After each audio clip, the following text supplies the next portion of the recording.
بسم اللہ الرحمن الرحیم۔ السلام علیکم۔ آج میں آپ کو حضرت ابو درداء رضی اللہ تعالیٰ عنہ کا ایک واقعہ سناتی ہوں۔ ابو درداء عوامر بن مالک خزرجی رضی اللہ تعالیٰ عنہ ایک روز صبح سویرے نیند سے بیدار ہوتے ہی اس بت کے پاس گئے جسے اپنے گھر کے ایک چبوترے پر نصب کر رکھا تھا۔ جھک کر اسے سلام کیا اور وہ عمدہ عطر اسے لگایا جو اپنے تجارتی مرکز سے لائے تھے۔ بعد ازاں وہ بیش قیمت ریشمی کپڑا اسے پہنایا جو ایک روز پہلے ایک یمنی تاجر نے انہیں بطور تحفہ دیا تھا۔ دن چڑھے ابو درداء رضی اللہ تعالیٰ عنہ گھر سے نکلے اور اپنی تجارتی مرکز کا رخ کیا تو کیا دیکھتے ہیں کہ یثرب کی سڑکوں اور بازاروں میں پیروان محمد صلی اللہ علیہ وآلہ وسلم کا ہجوم ہے۔ وہ معرکہ بدر سے فتح یاب ہو کر شاداں و فرحاں واپس لوٹ رہے تھے۔ ان کے آگے آگے قریش کے قیدی سر جھکائے ذلت و رسوائی کی تصویر بنے جا رہے تھے۔ ابو درداء رضی اللہ تعالیٰ عنہ یہ تعجب خیز منظر دیکھ کر ایک طرف ہو گئے۔ اچانک ان کی نظر ایک خزرجی نوجوان پر پڑی تو اس سے حضرت عبداللہ بن رواحہ رضی اللہ تعالیٰ عنہ کے متعلق دریافت کیا۔ خزرجی نوجوان نے انہیں بتایا کہ وہ معرکہ بدر میں شریک ہوئے تھے اور وہاں سے فتح و نصرت کی خوشیاں اپنے دامن میں سمیٹتے ہوئے واپس لوٹ آئے ہیں۔ ابو درداء رضی اللہ تعالیٰ عنہ کے استفسار پر خزرجی نوجوان کو کوئی تعجب نہ ہوا کیونکہ یہ ان کے باہمی دوستانہ تعلقات کو جانتا تھا۔ زمانہ جاہلیت میں یہ دونوں بڑے گہرے دوست تھے۔ جب اسلام کا ظہور ہوا تو حضرت عبداللہ بن رواحہ رضی اللہ تعالیٰ عنہ حلقہ بگوش اسلام ہو گئے، لیکن ابو درداء نے انہیں پہلو تہی اختیار کی۔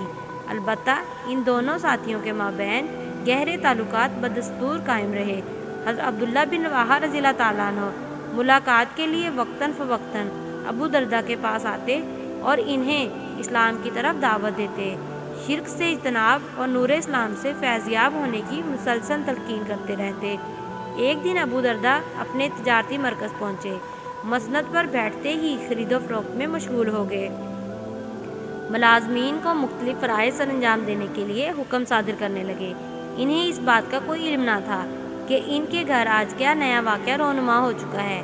عین اسی وقت حضرت عبداللہ بن رواحہ رضی اللہ تعالیٰ عنہ خیر سگالی کے جذبے سے سرشار ہو کر اپنے دوست ابو درداء رضی اللہ تعالیٰ عنہ کے گھر تشریف لے گئے۔ کیا دیکھتے ہیں کہ دروازہ چوپٹ کھلا ہوا ہے، خاتون خانہ صحن میں بیٹھی ہوئی ہے۔ آپ نے سلام کہا اور پوچھا کہ ابو درداء کہاں ہیں؟ اس نے بتایا کہ وہ دکان پر گئے ہیں، تھوڑی ہی دیر میں آ جائیں گے۔ آپ نے پوچھا کہ مجھے اندر آنے کی اجازت ہے؟ اس نے کہا بڑی خوشی سے تشریف لائیے۔ اتنا کہہ کر وہ اپنے کمرے میں چلی گئی جہاں کے انتظامات اور بچوں کی دیکھ بھال میں مصروف ہو گئی۔ حضرت عبداللہ بن رواحہ رضی اللہ تعالیٰ عنہ سیدھے اس کمرے میں پہنچے جس میں ابو درداء رضی اللہ تعالیٰ عنہ نے پوجا پاٹ کے لیے بت نصب کر رکھا تھا۔ بغل سے کلہاڑی نکالی، بت پر زوردار وار کیا اور اس کے حصے بکھیرنے شروع کر دیے۔ کلہاڑی کا وار کرتے اور ساتھ ساتھ یہ الفاظ کہتے جاتے، جس کو بھی اللہ کا شریک ٹھہرایا جاتا ہے وہ باطل ہے، جس کو بھی اللہ کا شریک ٹھہرایا جاتا ہے وہ باطل ہے۔ جب اسے ٹکڑے ٹکڑے کر ڈالا تو گھر سے نکلے اور اپنی راہ لی۔ ان کے چلے جانے کے بعد درداء کمرے میں داخل ہوئی۔ کیا دیکھتی ہے کہ بت کے ٹکڑے چاروں طرف بکھرے پڑے ہیں۔ یہ عجیب و غریب حالت دیکھ کر اس کے اوسان خطا ہو گئے۔ غم کے مارے زاروں قطار رونا شروع کر دیا اور نوحہ کرتے کرتے کہنے لگی، اے ابن رواحہ تو نے مجھے ہلاک کر دیا، اے ابن رواحہ تو نے مجھے ہلاک کر دیا۔ تھوڑی ہی دیر بعد ابو درداء گھر پہنچے۔ کیا دیکھتے ہیں کہ بیوی کمرے کی دہلیز پر بیٹھی زاروں قطار رو رہی ہے۔ پوچھا کیا ہوا؟ کہنے لگی تمہاری غیر حاضری میں ابن رواحہ رضی اللہ تعالیٰ عنہ گھر آیا، اجازت لے کر کمرے میں اندر داخل ہوا اور ہمارے اس بت کے پرخچے اڑا دیے۔ ذرا اندر جا کر تو دیکھو اس نے کس قدر ظلم ڈھایا ہے۔ ہائے ہماری دنیا لٹ گئی، میں نے کیوں اسے اندر جانے دیا؟ ہائے ہم تو ہلاک ہو گئے، اب ہمارا کیا بنے گا؟ ابو درداء نے دیکھا کہ بت کو ریزہ ریزہ کر دیا گیا ہے اور اس کے ٹکڑے چاروں طرف بکھرے پڑے ہیں۔ یہ حالت دیکھ کر وہ آگ بگولا ہو گیا۔ عبداللہ بن رواحہ رضی اللہ تعالیٰ عنہ سے انتقام لینے کا مصمم ارادہ کر لیا، لیکن تھوڑی ہی دیر بعد غصہ جاتا رہا۔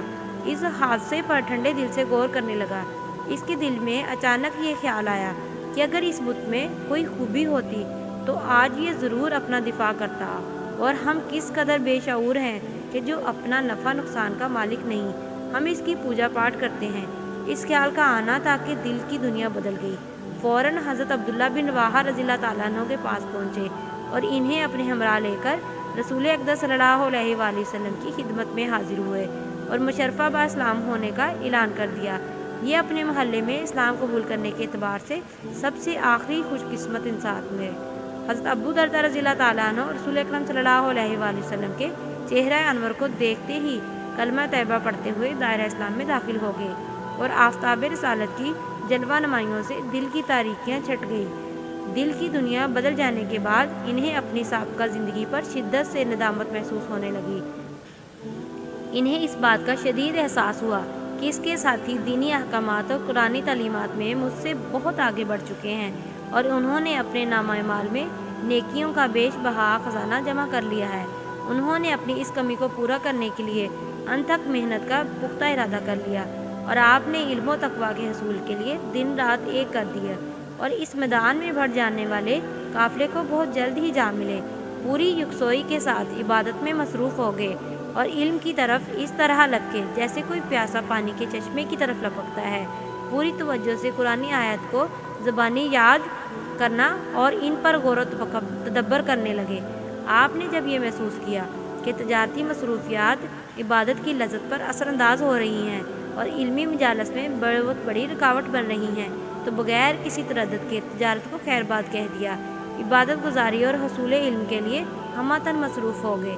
ایک شخص نے پوچھا کہ آپ نے تجارت کیوں ترک کر دی؟ انہوں نے جواب دیا کہ میں رسول اکرم صلی اللہ علیہ وآلہ وسلم کی رفاقت سے پہلے ایک مصروف تاجر تھا۔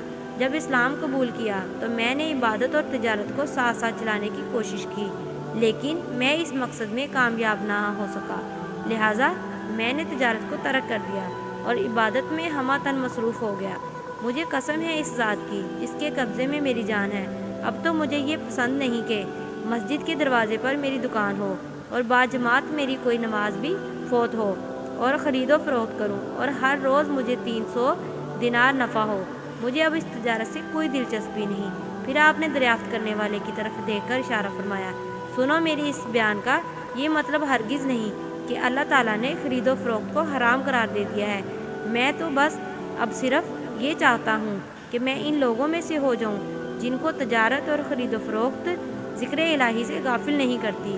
حضرت ابو درداء رضی اللہ تعالیٰ عنہ نے صرف تجارت کو ہی ترک نہیں کیا بلکہ ہر قسم کی زیب و زینت سے بھی مکمل طور پر بے رخی اختیار کر لی اور صرف اتنے ہی کھانے پر اکتفا کرنے لگے جس سے ان کی کمر سیدھی رہ سکے اور خوردار کپڑا صرف اتنی ہی مقدار میں پہننے کے لیے منتخب کیا جس سے صرف جسم ڈھانپا جا سکے۔ ایک سخت ترین ٹھنڈی رات میں چند احباب آپ کے ہاں مہمان ٹھہرے۔ آپ نے ان کی خدمات میں گرم کھانا پیش کیا لیکن کوئی بستر مہیا نہ کیا۔ جب سونے کا وقت ہوا تو مہمان آپس میں ایک دوسرے سے مشورہ کرنے لگے۔ ایک نے کہا، میں ان سے بات کرتا ہوں۔ دوسرا کہنے لگا، چھوڑ دیجئے، رہنے دیجئے، لیکن اس نے بات نہ مانی اور ابو درداء رضی اللہ تعالیٰ عنہ کے کمرے کے دروازے پر جا کھڑا ہوا۔ کیا دیکھتا ہے کہ ابو درداء رضی اللہ تعالیٰ عنہ لیٹے ہوئے ہیں اور ان کی بیوی پاس بیٹھی ہوئی ہے، صرف ایک ہلکی سی چادر اوڑھ رکھی ہے جو نہ سردی روک سکتی ہے اور نہ گرمی۔ اس نے ابو درداء رضی اللہ تعالیٰ عنہ سے پوچھا، کیا آپ کے پاس کوئی لحاف نہیں؟ آپ کا گھریلو سامان کہاں ہے؟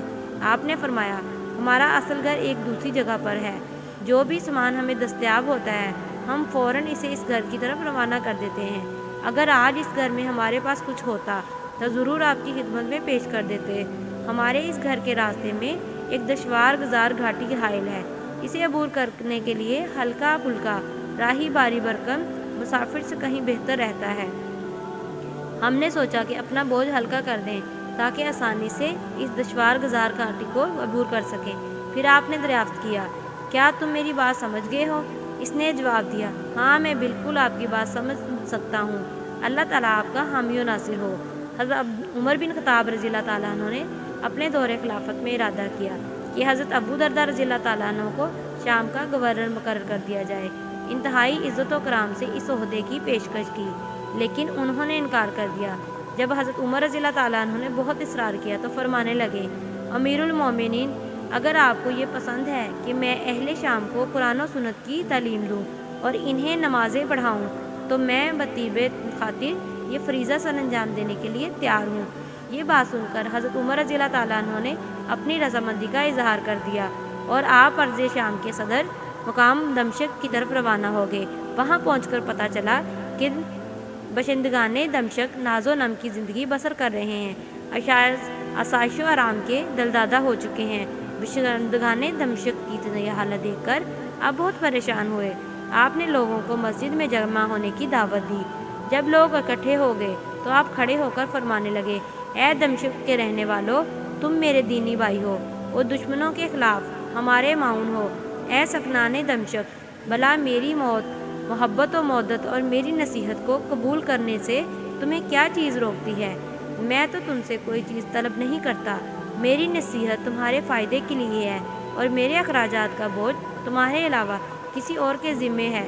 میں دیکھ رہا ہوں علماء اس دنیا فانی سے اٹھتے جا رہے ہیں اور ان کی جگہ پر کوئی پر کرنے والا پیدا نہیں ہو رہا۔ میں یہ دیکھ رہا ہوں کہ تم لوگوں نے اللہ تعالیٰ کی طرف سے ڈالی گئی ذمہ داریوں کو قبول تو کر لیا ہے، لیکن حقیقتاً اس کے احکام سے انحراف کر رہے ہو۔ میں دیکھ رہا ہوں کہ تم اتنا مال جمع کر رہے ہو جسے تم کھا نہ سکو گے اور ایسی امیدیں لیے بیٹھے ہو جنہیں تم پا نہ سکو گے۔ سنو، تم سے پہلے بہت سی قوموں نے بے انتہا مال اکٹھا کیا، اسے دل و جان سے عزیز جانا اور سنبھال کر رکھا، لیکن تھوڑے ہی عرصے بعد وہ سارا مال تباہ و برباد ہو گیا۔ ان کی تمام امیدوں پر پانی پھر گیا، آبادیاں قبرستانوں میں تبدیل ہو گئی۔ اے سکنان دمشق، ذرا تم قوم عاد کو دیکھو، جس کا اپنے دور میں روئے زمین پر روب و دبدبہ تھا، جس کی اقتصادی حالت نہایت مستحکم تھی، جسے اپنی افرادی قوت پر ناز تھا، لیکن آج اس قوم کا نام و نشان نہیں۔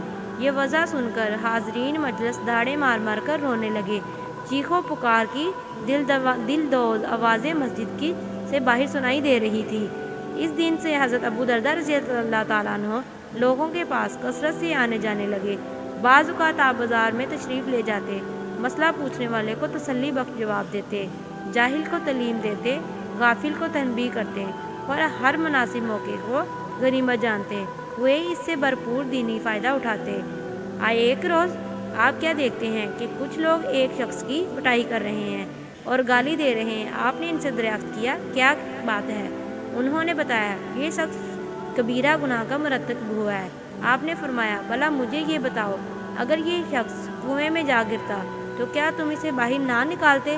سب نے یک زباں ہو کر کہا، کیوں نہیں؟ آپ نے فرمایا، اسے گالی نہ دو اور نہ اسے مارو، بلکہ اسے نصیحت کرو اور صحیح راستہ دکھاؤ اور خدا کا شکر کرو جس نے تمہیں اس جیسے گناہ سے محفوظ رکھا۔ ان لوگوں نے آپ سے پوچھا، کیا آپ کو یہ شخص برا نہیں لگتا؟ آپ نے فرمایا، میں اس کے برے فعل کو تو ناپسند کرتا ہوں، ہاں اگر یہ توبہ کر لے تو یہ میرا دینی بھائی ہے۔ آپ کی یہ بات سن کر وہ شخص زار و قطار رونے لگا اور برسے عام اس نے توبہ کا اعلان کر دیا۔ ایک نوجوان نے حضرت ابو درداء رضی اللہ تعالیٰ عنہ کی خدمت میں عرض کی، مجھے نصیحت کیجیے۔ آپ نے فرمایا، بیٹے، تم اللہ تعالیٰ کو خوشحالی میں یاد کرو اور وہ تجھے تنگ دستی میں یاد کرے گا۔ بیٹے، تم اپنی زندگی میں عالم یا معلم یا پھر علمی مجالس میں استفادہ کرنے والا بن کر رہنا، کوئی چھوٹی صورتحال اختیار نہ کرنا، ورنہ تباہ و برباد ہو جاؤ گے۔ بیٹا، مسجد کو اپنا گھر سمجھنا۔ میں نے رسول اللہ صلی اللہ علیہ وآلہ وسلم سے سنا ہے، آپ فرمایا کرتے تھے کہ مسجد ہر متقی انسان کا گھر ہے۔ جو شخص مسجد کو اپنا گھر بنا لیتا ہے، اللہ تعالیٰ نے اس کے لیے خوشحالی، رحمت، برکت اور پرسرار سے بخیر و عافیت سے گزر کر جنت میں داخل ہونے کی ضمانت دی ہے۔ ایک روز آپ بازار سے گزر رہے تھے، آپ نے دیکھا کہ چند نوجوان بازار میں بیٹھے آپس میں گفتگو کر رہے ہیں۔ وہ راہگیروں کو کنکی آنکھوں سے دیکھ رہے تھے۔ آپ نے انہیں تلقین کرتے ہوئے فرمایا، میرے بیٹو، مسلمان کا گھر اس کا قلعہ ہوتا ہے، اس میں وہ اپنی ذات اور نگاہ کو محفوظ رکھتا ہے۔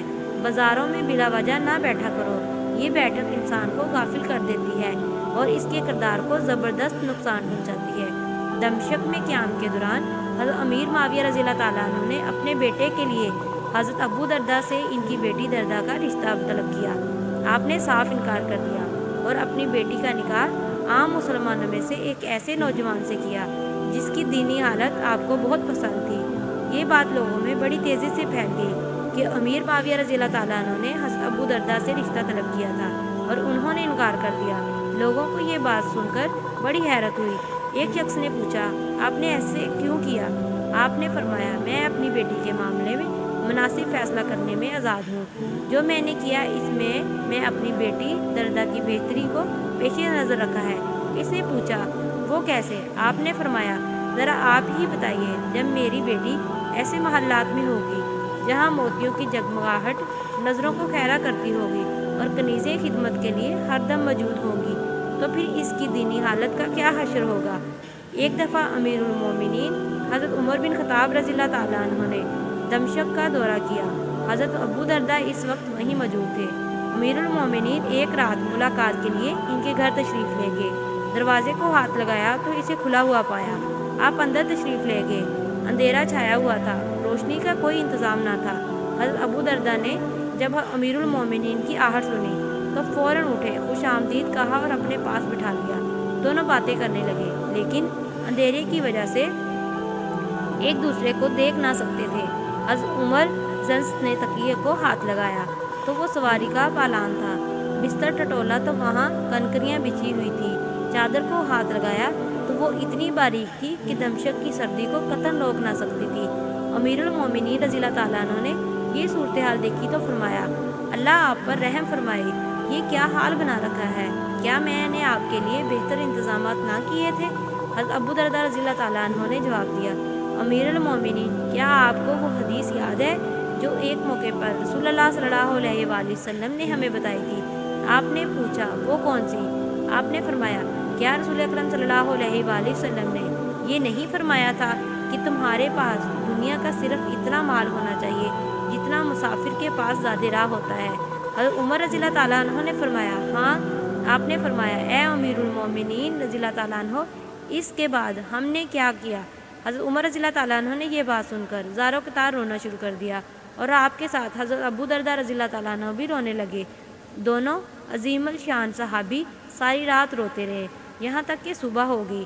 حضرت ابو درداء رضی اللہ تعالیٰ عنہ دمشق میں قیام کے دوران مسلسل لوگوں کو وعظ و نصیحت کرتے رہے اور انہیں کتاب و حکمت کی تعلیم دیتے رہے، یہاں تک کہ آپ کا آخری وقت آ گیا۔ جب آپ مرض الموت میں مبتلا ہوئے تو آپ کے ساتھی پوچھنے لگے، ابو درداء رضی اللہ تعالیٰ عنہ، آپ کو کیا شکوہ ہے؟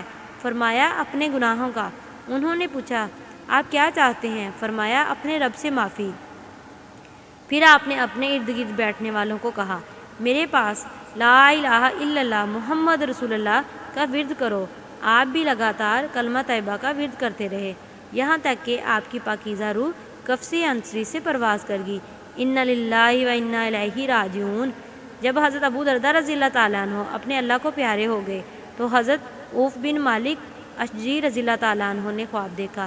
کیا دیکھتے ہیں کہ ایک سرسبز شاداب بہت بڑا وسیع میدان ہے، اس میں چمڑے کا بنا ہوا ایک قبا ہے، اس کے ارد گرد نہایت خوبصورت اور صحت مند بکریاں چر رہی ہیں۔ آپ نے پوچھا، یہ سب کچھ کس کا ہے؟ آپ کو بتایا گیا، یہ مال حضرت عبد الرحمن بن عوف رضی اللہ تعالیٰ عنہ کا ہے۔ اتنے میں حضرت عبد الرحمن بن عوف رضی اللہ تعالیٰ عنہ خود بھی اس قبا سے نمودار ہوئے اور فرمایا، اے ابن مالک، یہ سب کچھ ہمیں اللہ تعالیٰ نے قرآن مجید پر عمل کرنے کی وجہ سے عطا کیا۔ اگر تم اس راستے کی طرف دیکھو تو تمہیں وہ کچھ نظر آئے گا جو تم نے کبھی نہ دیکھا ہوگا، کبھی تمہارے کانوں نے ان کے نام نہ سنے ہوں گے اور کبھی تمہارے دل میں خیال بھی نہ آیا ہوگا۔ حضرت عوف بن مالک اشجعی رضی اللہ تعالیٰ عنہ نے دریافت کیا، اے ابو محمد، یہ سب کس کا ہے؟ انہوں نے بتایا، یہ سب کچھ اللہ تعالیٰ نے ابو درداء رضی اللہ تعالیٰ عنہ کے لیے تیار کر رکھا ہے۔ یہ مال و متاع، مختلف قسم کی نعمتیں اور رعنائیاں اور انہی کے لیے ہیں، کیونکہ وہ دنیا میں محض آخرت کے لیے ان راحتوں کو اپنے دونوں ہاتھوں اور سینے کے زور سے مسلسل پیچھے دھکیلتے رہے۔ جزاک اللہ۔